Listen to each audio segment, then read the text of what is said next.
तो आज हम पढ़ने जा रहे हैं ज्योग्राफी का अगला भाग, आज जिसमें हम पढ़ेंगे सोलर एक्लिप्स और लूनर एक्लिप्स। इसका मतलब होता है सूर्य ग्रहण और चंद्र ग्रहण के बारे में। सूर्य ग्रहण की कंडीशंस क्या होती है, सूर्य ग्रहण कब होता है, चंद्र ग्रहण कब होता है, उसके बारे में हम पूरा डिटेल में पढ़ेंगे।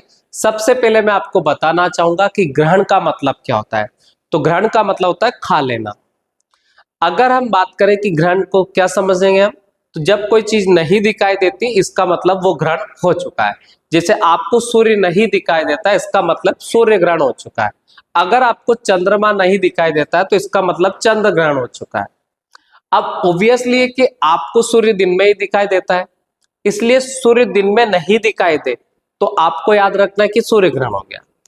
चंद्रमा रात में दिखाई देता है, इसका मतलब ये कि चंद्रमा जब आपको रात में नहीं दिखाई दे तो इसका मतलब चंद्र ग्रहण हो सकता है। तो कहने का मतलब ये कि जब सूर्य नहीं दिखाई देगा तो उस समय सूर्य ग्रहण होगा। इसका मतलब ये कि सूर्य ग्रहण दिन में ही होता है। उसके बाद अगर हम बात करें चंद्र ग्रहण की, चंद्रमा रात में ही दिखाई देता है तो चंद्र ग्रहण सिर्फ रात में होता है। ये सारी चीजें अपन पढ़ेंगे। तो सबसे पहले मैं अभी आपको सूर्य ग्रहण के बारे में बताने वाला हूं। तो सबसे पहले सूर्य ग्रहण कब होता है, जब पृथ्वी से सूर्य दिखना बंद हो जाता है।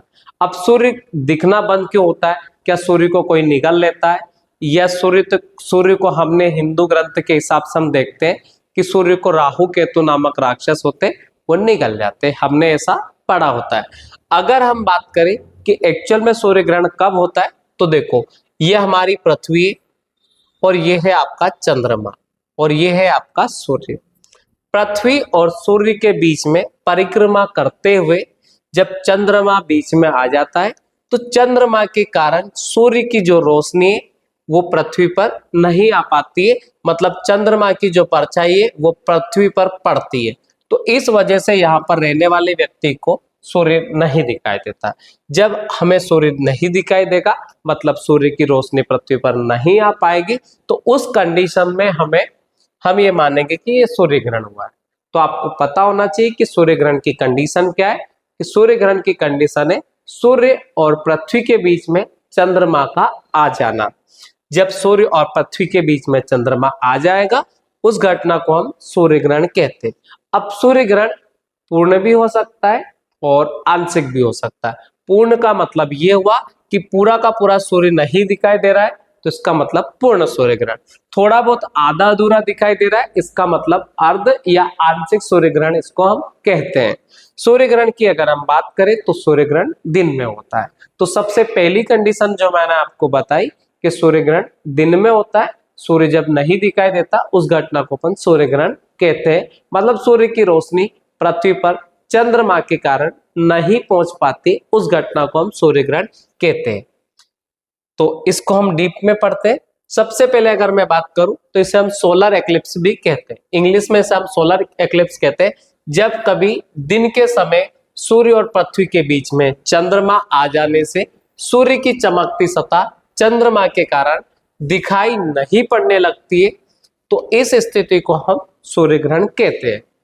जब सूर्य का एक भाग छिप जाता है तो उसे हम आंशिक सूर्य ग्रहण कहते हैं। तो सूर्य ग्रहण दो प्रकार के होते हैं, एक तो पूर्ण सूर्य ग्रहण, एक आंशिक सूर्य ग्रहण।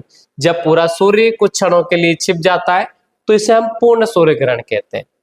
पूर्ण सूर्य ग्रहण हमेशा अमावस्या को ही होता है। तो ये आपको याद रखना है कि पूर्ण सूर्य ग्रहण कब होता है, तो अमावस्या को ही पूर्ण सूर्य ग्रहण होता है। इसके बाद हम बात करते चंद्र ग्रहण के बारे में। चंद्र ग्रहण को हम इंग्लिश में लूनर एक्लिप्स पढ़ते हैं। चंद्र ग्रहण की कंडीशंस क्या होती है देखेंगे हम।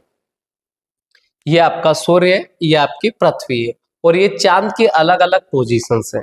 अगर हम कहें कि सूर्य की जो रोशनी होती है, अपने आप में सूर्य एक तारा है, तो सूर्य की अपनी खुद लाइट होती है। पृथ्वी की भी कोई लाइट नहीं है और ना ही चंद्रमा में कोई लाइट नहीं है। चंद्रमा अगर चमकता है तो वो सूर्य की रोशनी से चमकता है। सूर्य की जो रोशनी अगर चंद्रमा पे नहीं पड़ेगी तो चंद्रमा चमकना बंद कर देगा। जब चमकना बंद कर देगा तो चंद्रमा दिखाई देना बंद हो जाएगा। जब दिखाई देना बंद हो जाएगा तो हम ये मान लेंगे चंद्र ग्रहण हो गया है। अब दिन में तो चंद्रमा वैसे दिखाई देता नहीं है, तो रात में ही चंद्रमा दिखाई देता है, तो उस केस में हम समझेंगे कि चंद्र ग्रहण हो गया है। अब वैसे अगर हम देखें तो डेली तो हमें पूरा पूरा चंद्रमा दिखाई नहीं देता है, पूरा चंद्रमा दिखाई देता है हमें पूर्णिमा के दिन। तो हम ये मानेंगे कि पूर्ण चंद्र ग्रहण जब होता है तो वो सिर्फ पूर्णिमा के दिन होगा। इस चीज को हम अच्छे से समझते हैं। चंद्र ग्रहण कब होता है? चंद्र ग्रहण होने के लिए पृथ्वी सूर्य और चंद्रमा के बीच में आ जाती है। तो पृथ्वी के बीच में आ जाने के कारण सूर्य की जो रोशनी होती है वो चंद्रमा पर नहीं पड़ पाती है। इस वजह से चंद्रमा पृथ्वी से दिखाई देना बंद हो जाता है और हमें लगता है चंद्रमा दिखाई नहीं दे रहा है, तो इसलिए हम चंद्र ग्रहण इसको मान लेते हैं। अगर पूरा चंद्रमा नहीं दिखाई देता है तो हम इसे पूर्ण चंद्र ग्रहण, और थोड़ा बहुत दिखाई देता है तो इसे हम आंशिक चंद्र ग्रहण मान सकते हैं। इसकी कंडीशन को समझते, जब सूर्य और चंद्रमा के बीच पृथ्वी आ जाती है तो सूर्य की पूरी रोशनी चंद्रमा पर नहीं पड़ती, इसे चंद्र ग्रहण कहते हैं। चंद्र ग्रहण हमेशा पूर्णिमा की रात्रि को में ही होता है। प्रत्येक पूर्णिमा को चंद्र ग्रहण नहीं होता है क्योंकि चंद्रमा और पृथ्वी के कक्षापथ में 5 डिग्री का अंतर होता है, जिसके कारण चंद्रमा कभी पृथ्वी के ऊपर से कभी नीचे से गुजर जाता है। एक वर्ष में अधिकतम 3 बार पृथ्वी के उपछाया क्षेत्र से चंद्रमा गुजरता है, तभी चंद्र ग्रहण होता है। मतलब मैक्सिमम 3 बार तक एक साल में चंद्र ग्रहण हो सकता है। सूर्य ग्रहण के समान चंद्र ग्रहण भी आंशिक अथवा पूर्ण हो सकता है। तो ये चीज थी चंद्र ग्रहण और सूर्य ग्रहण के बारे में। आज छोटा सा वीडियो था क्योंकि आज हमारा जो टॉपिक है वो छोटा ही था।